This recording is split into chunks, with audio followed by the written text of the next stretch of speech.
இன்றைய வாக்குத்தத்த வசனம் லூக்கா 1:30.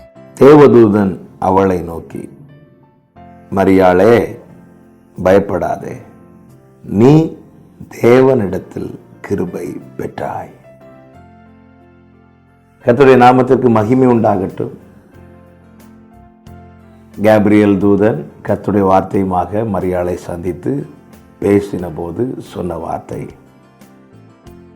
மரியாளே, பயப்படாது, நீ தேவனிடத்தில் கிருபை பெற்றாய். மரியாள் தேவனிடத்தில் பெற்ற கிருபை என்ன தெரியுமா? மரியாளிடத்திலே கிறிஸ்து வெளிப்பட்டது.